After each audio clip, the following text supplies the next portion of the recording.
ini saya akan mempresentasikan hasil kerja saya, yaitu media tematik untuk kelas 4 sekolah dasar dengan tema hewan dan tumbuhan di lingkungan rumahku. Untuk materi pertama yaitu ilmu pendidikan sosial dengan kompetensi dasar 3.5 memahami manusia dalam dinamika interaksi dengan lingkungan alam, sosial, budaya, dan ekonomi. 4.5 menceritakan manusia dalam dinamika interaksi dengan lingkungan alam, sosial, budaya, dan ekonomi. Untuk materi ilmu pendidikan alam, kompetensi dasarnya 3.1 menjelaskan bentuk luar tubuh hewan dan tumbuhan serta fungsinya. 4.1 menuliskan hasil pengamatan tentang bentuk luar tubuh hewan dan tumbuhan serta fungsinya.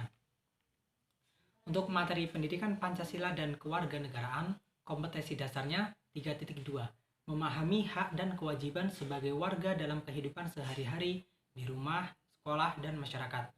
4.2 melaksanakan kewajiban sebagai warga di lingkungan rumah, sekolah, dan masyarakat.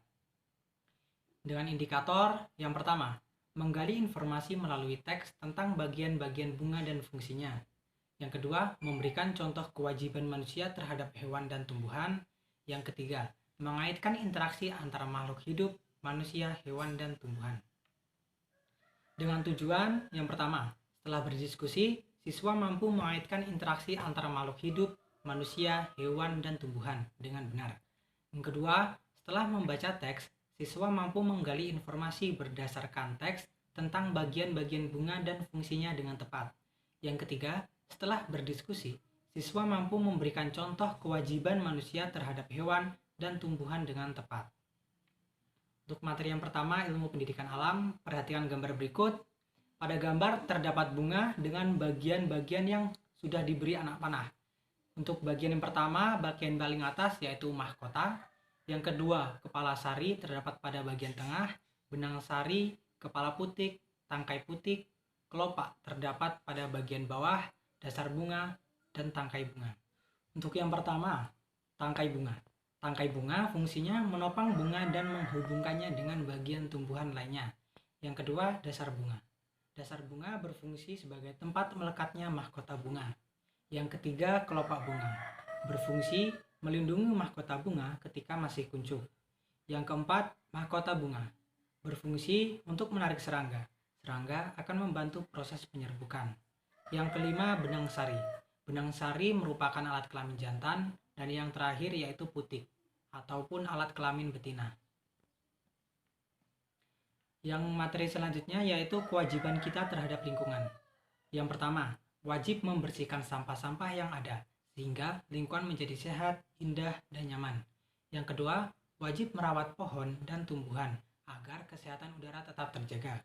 Yang ketiga, wajib memelihara keseimbangan alam dengan tidak sembarangan membunuh binatang. Kemudian, interaksi makhluk hidup. Interaksi yang dapat terjadi pada makhluk hidup, yakni yang pertama persaingan ataupun kompetisi. Persaingan akan terjadi pada makhluk hidup yang membutuhkan bahan makanan. Persaingan menyebabkan kerugian bagi salah satu pihak yang kalah bersaing. Yang kedua, pemangsaan ataupun predasi. Makhluk hidup akan mendapatkan makanan dengan memangsa makhluk hidup lain, seperti contoh singa memakan rusa, ular memakan tikus, dan lain sebagainya. Untuk yang ketiga, kerjasama atau simbiosis. Simbiosis merupakan interaksi dua makhluk hidup yang berbeda jenis dalam satu lingkungan, tanpa melakukan persaingan ataupun pemangsaan.